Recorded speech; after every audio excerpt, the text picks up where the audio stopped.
This is the only ball of the year, and I see why. Everyone is absurdly excited. Your Highness, you sound so detached. We are all encouraged to enjoy the ball tomorrow. Right you are. What a burden. I never thought we'd see eye to eye, but I agree. I'd rather be swinging my blade than wasting my time with some girl at a ball. Felix, Your Highness, you must be joking, right? This is our chance to dance with all of the ladies of the Academy to our heart's content. You wish to throw away the best day of the whole year for sword practice? Insanity, I tell you. I'm pretty excited about the ball myself. It's not like we get to do things like this very often. Too true, Ash. In fact, I'm going to do you a favor and give you a crash course in chatting up girls. By tomorrow, you'll be an expert. Actually, I'd much prefer if someone could just teach me how to dance. Don't worry about the dancing part. I can teach you that easy. It's time for the ball. That warrants at least a tiny bit of makeup, don't you think, Ingrid? Just a smidge. Maybe. I'll think about it. It's settled. Tomorrow morning we'll meet up in Ingrid's room. Ooh, I can't wait!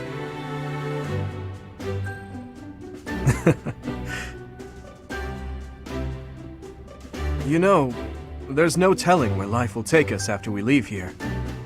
If only we could find a way to come together again, just like this. A fine notion, Your Highness. Perhaps 5 years from now? 5 years from now? Ah, that's when Garrigmach Monastery will be holding its Millennium Festival. By then, we'll be addressing Your Highness as Your Majesty instead. That's right. I suppose we all know it's coming, but by then you'll be far removed from us. Come now, you know me better than that. My title may change, but I won't. And it won't just be me, you know. 5 years from now, you'll all have your own stuffy positions to contend with. But as I understand it, the festivities at the Millennium Festival will be of a scale far beyond anything we've yet seen. In other words, the perfect excuse for all of us to return here. Ooh, a reunion? That sounds fun! I wouldn't miss it for the world! I'd love for you to be there as well, Professor. After all, you're the heart of the Blue Lion House. Good. Then it's settled. Of course, if something happens and I'm not able to attend, I'm leaving all of the logistics of organizing this reunion to you, Professor. It's true. I'm sure being a king will keep you busy, but it's a bit early to be backing out of your own plans, don't you think? Yes, I suppose you're right. I'm sorry. You have my word. I will return as well. Count on it.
Running away? I understand. You hardly had the time to breathe in there. It must be hard to be the favorite teacher at the ball. Poor professor.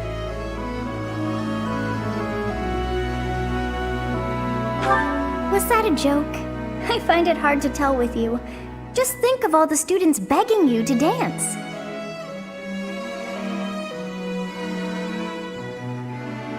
Professor, what are you doing here?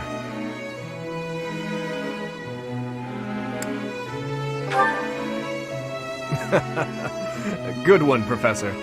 I could see saving a dance for Edelgard, but Claude is another story. In any case, I have no intention of dancing with anyone. As a child, Edelgard taught me how to dance. It was a bit awkward, honestly.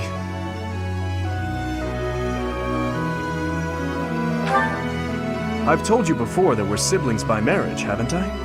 Her birth mother was my stepmother, although I didn't know that at the time.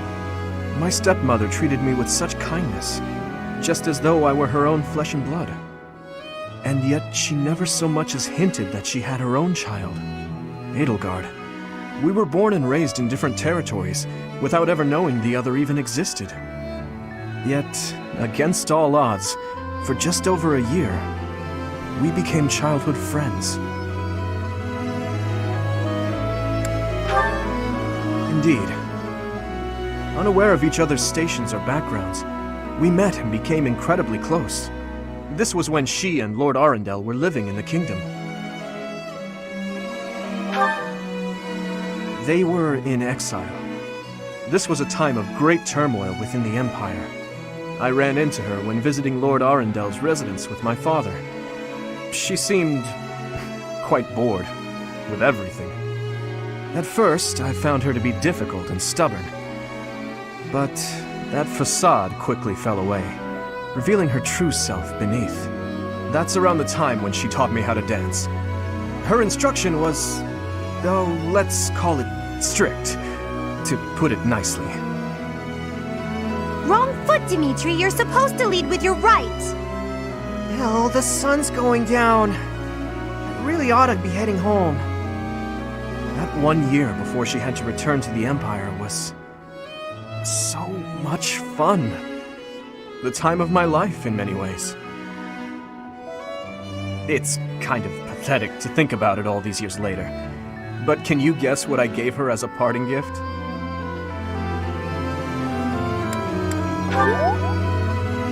Huh.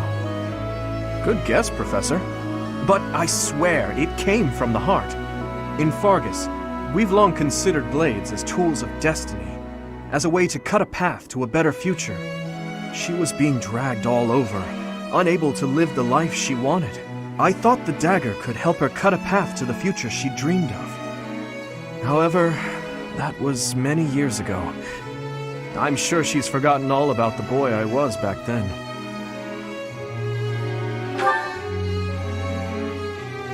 I'm afraid it's far too late for that. Things are different now. She's different. I'm different. Anyway, I'm feeling a bit out of place here. Festivities like this don't suit me. Still, I suppose I should get back in there. Goodbye, Professor. But where is there to run? This place is filled with joyful students looking for a dance.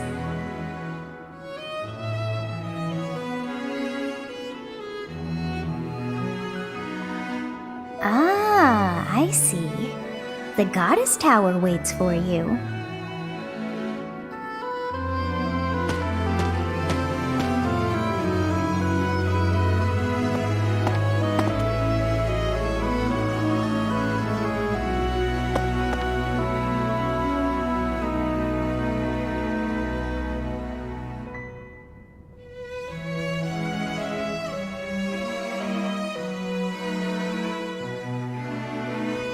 Why, Professor! I was wondering where you ran off to. I searched the entire floor but couldn't find you anywhere. Tired, are we? I can tell by that look on your face. It must be exhausting being so popular, huh? I can imagine. Shall we take a break here then? Say, Professor, have you heard the legend of the Goddess Tower? They say that if two people exchange a vow here, the goddess herself will fulfill it.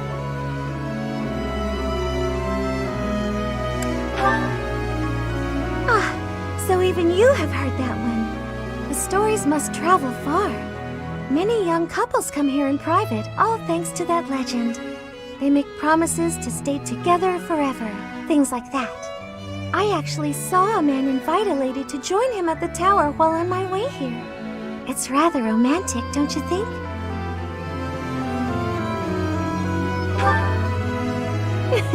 Indeed. Though, just because two people share a promise, that doesn't guarantee they'll be together forever.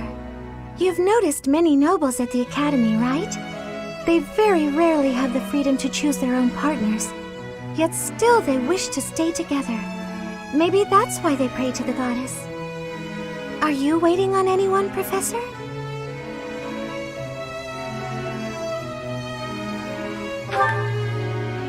What a relief. I was afraid that I was keeping you. Ah, I almost forgot why I came looking for you. I was wondering if you'd like to dance with me. It's just so loud in the reception hall, though. I think I'd rather stay here with you. If that's all right with you, Professor. Thank you. I appreciate it.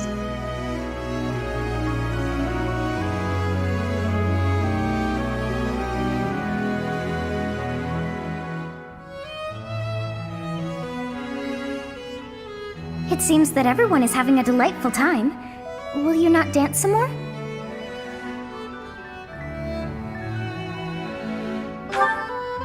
How dull of you. Had I a body of my own? Oh, I would sing and dance until I fell upon the ground. But you... do as you will. Oh, you're not the only one who feels that way. Look over there.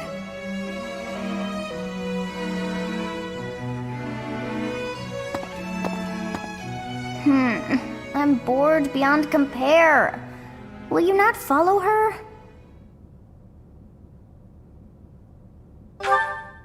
Oh, come on, hurry up.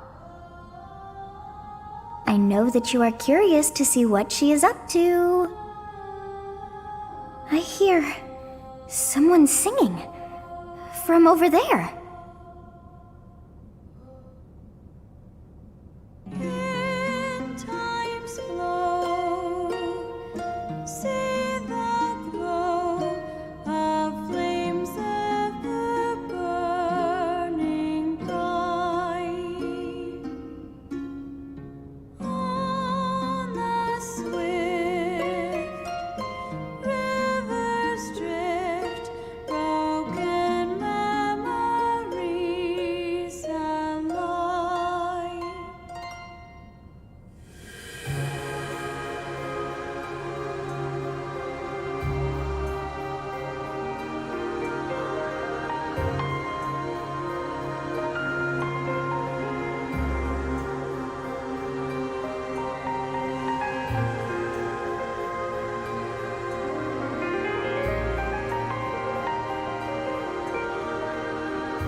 Song. I feel that I have heard it in the past. Actually, it is not that I have heard it. Did I once sing that song to someone? No, there's more. I wrote this song. Oh, but how could that be so? If that were true, then how could she be singing it? Unless... No. I am suddenly so exhausted. As are you, no doubt? Quickly then, to bed with you.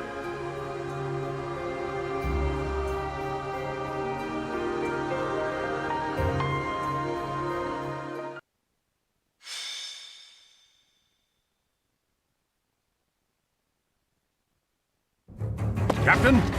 Captain! Where are you? Hey, Professor, have you seen your old man? Too bad. I guess it will have to be you then. I'm back. Sorry for the delay. My last mission took longer than expected. Captain, thank goodness you're here.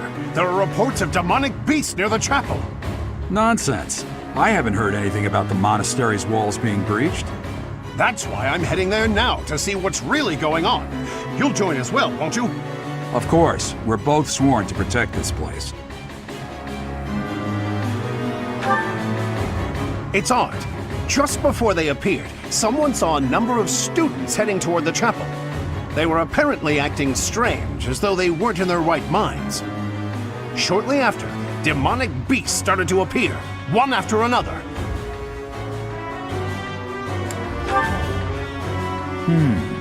The students. There's no way those demonic beasts got in from the outside.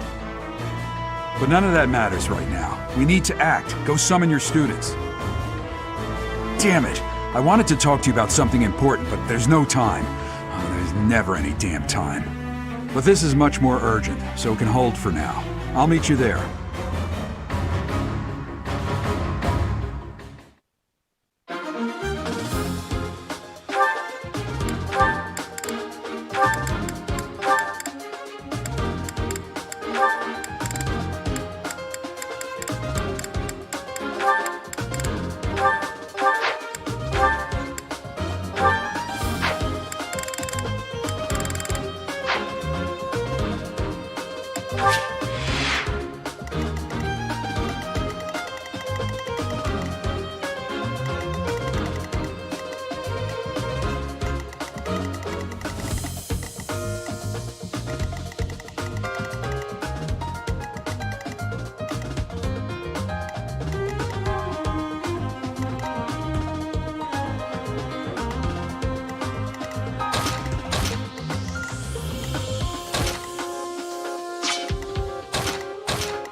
There really are demonic beasts here.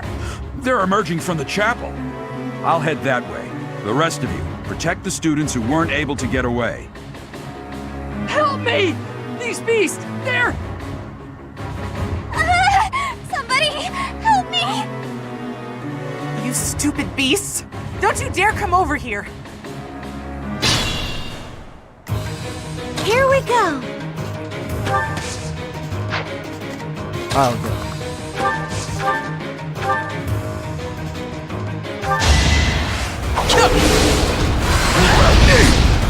And open!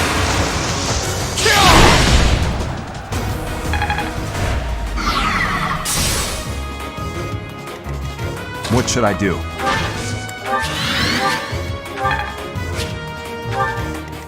Stay focused. Ready.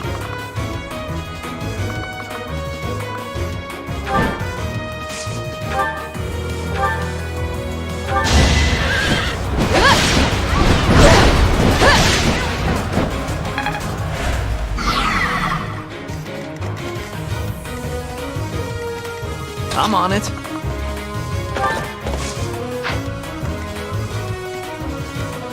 I'll give it my all.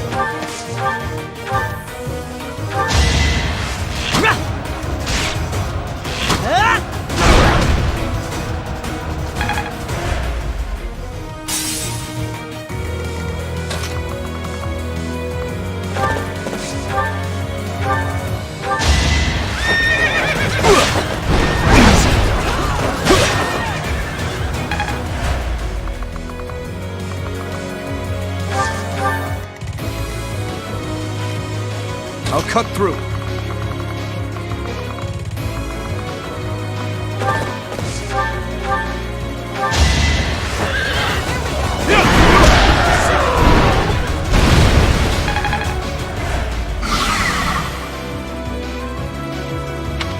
The demonic beasts were actually students. How can this be?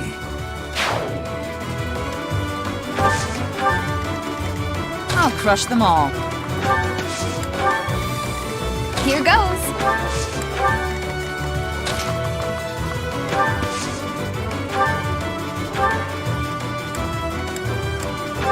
Thank you.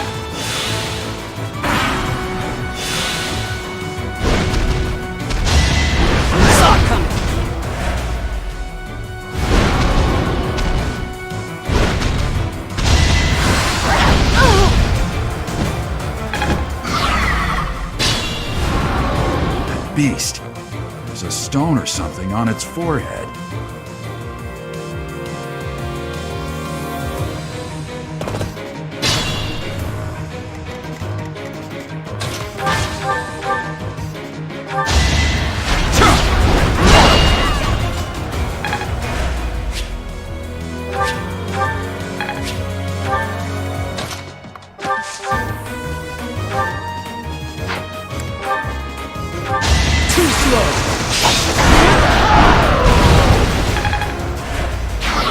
Impressive.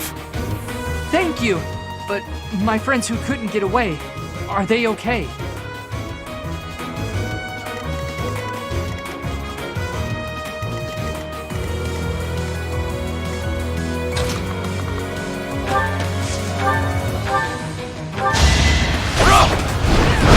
It's over.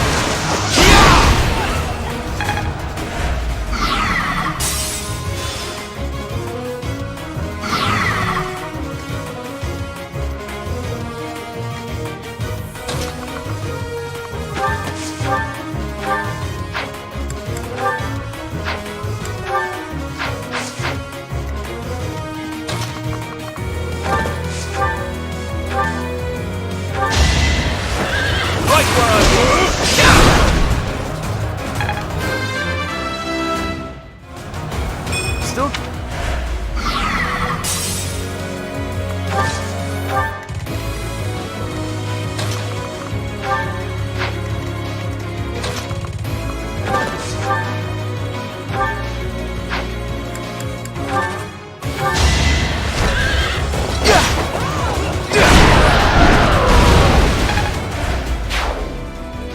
I was so scared.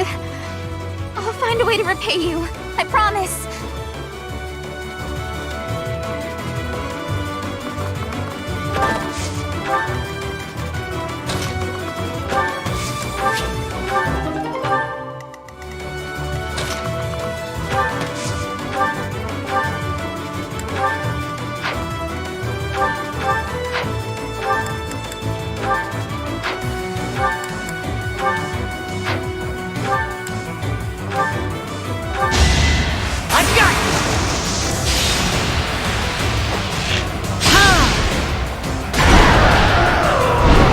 I must steel myself. Great job. Sorry. That was a close one.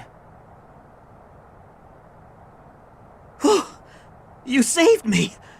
Thank you.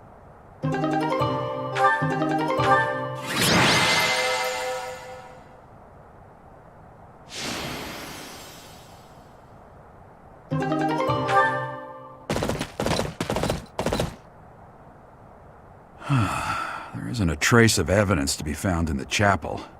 This must have something to do with Ramire. Perhaps... Wait! Huh? Another student? Run along now. Thanks for all your help, sir.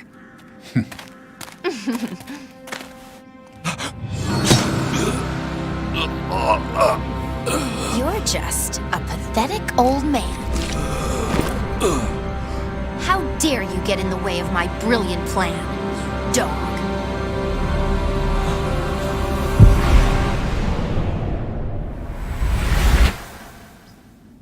Run along now. Thanks for all your help, sir.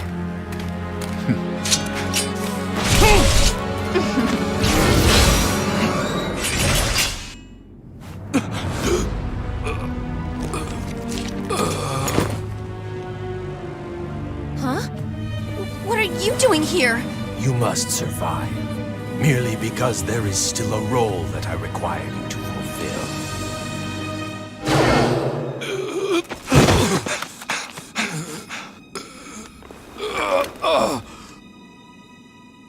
Sorry. It looks like I'm going to have to leave you now.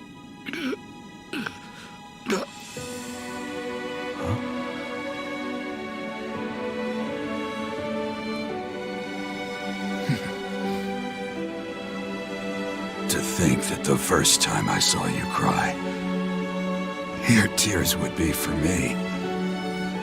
It's sad, and yet I'm happy for it.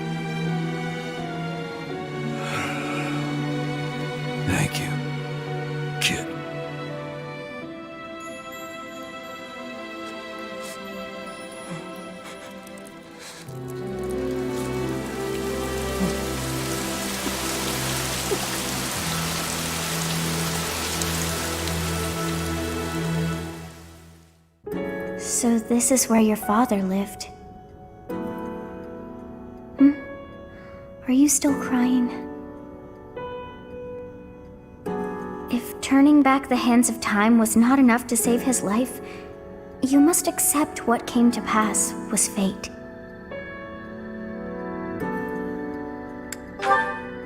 Agreed. We cannot let the wicked ones run free. Oh, your father said to look for something here.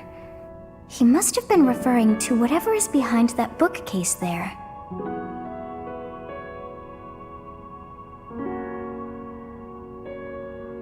Your father's diary. Huh. His handwriting is prettier than his face would suggest. Well, well. These entries here are from before your birth. He seems to have been writing this for quite some time. Read that part there. Horsebow Moon, year 1159. Day 20 of the Horsebow Moon. All is cloudy. I can't believe she's dead. Lady Rhea said she died during childbirth. But is that the truth? And still, the child she traded her life for doesn't make a sound. Didn't even cry at birth. Day 25 of the Horsebow Moon. It's raining. The baby doesn't laugh or cry. Not ever. Lady Rhea says not to worry about a baby that doesn't cry. It isn't natural. I had a doctor examine the child in secret. He said the pulse is normal, but there's no heartbeat. No heartbeat. Day 2 of the Wyvern Moon. Sunny. I feel I must take the child and leave. But the church is always watching us. I don't know what Lady Rhea has planned. I used to think the world of Lady Rhea. Now I'm terrified of her. Day 8 of the Wyvern Moon. More rain. I used the fire that broke out last night to fake the child's death. Lady Rhea is in a state over the news, but I can't change what I've done. I've got to take the child and leave. Well now, that baby must be you. That means... Someone is approaching us. There you are. Lady Rhea is looking for you, Professor. And after your audience, why don't you join me at the dining hall? You haven't eaten since it happened, have you? Forgive me. I suppose it's too soon to try and coax you back into the normal swing of things. As for what happened to Jeralt, I'm so sorry.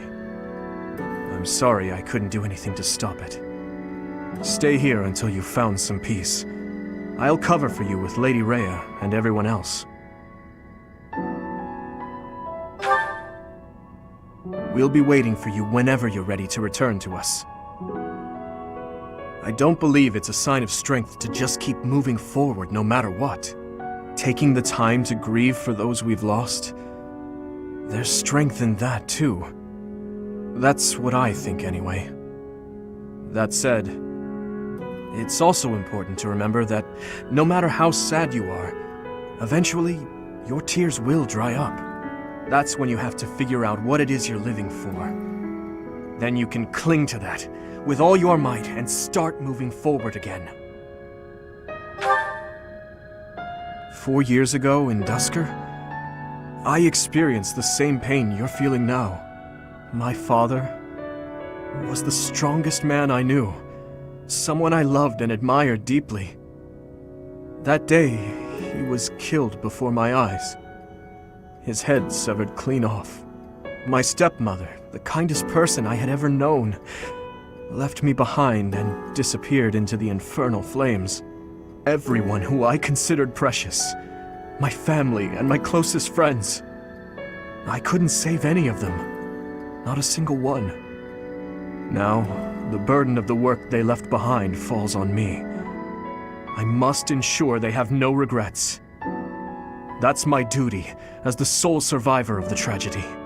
It's a heavy burden, But accepting it gave me the strength to pick myself up off the ground and start moving again. Start living again. Jeralt is gone. So what will you do now, Professor? What must you do? Look deep in your heart, and I'm certain you'll find the answer there. Indelible and inescapable. I've probably bothered you enough for today, but I have just one more thought to leave you with. Even now, Sedith is gathering the knights to begin a full-scale search for the enemy. It may not be right away, but before long they will find their trail. No matter what happens or what anyone may say, know that I plan to stand by you, Professor.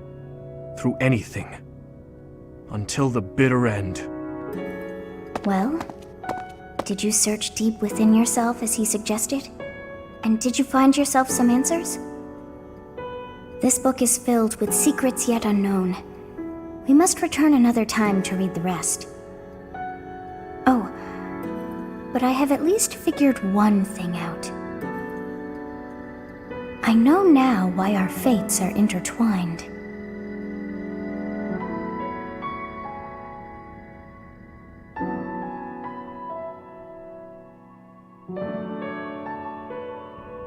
Professor, I have been waiting for you. I am filled with grief at the loss of our most celebrated knight. Jeralt was an ally of many years, and also a dear friend. It was a long while back. At the time, Jeralt was a soldier of the kingdom. He was injured in battle, and I saved him just as he was about to perish. That was our first meeting.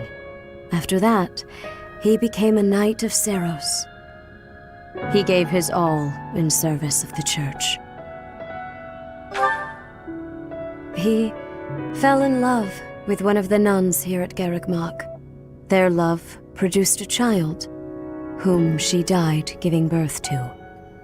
It was her decision. She weighed her own life against that of her child's and, in the end, implored me to save the child. Your father never truly accepted that decision. He took the child, took you, and disappeared without warning.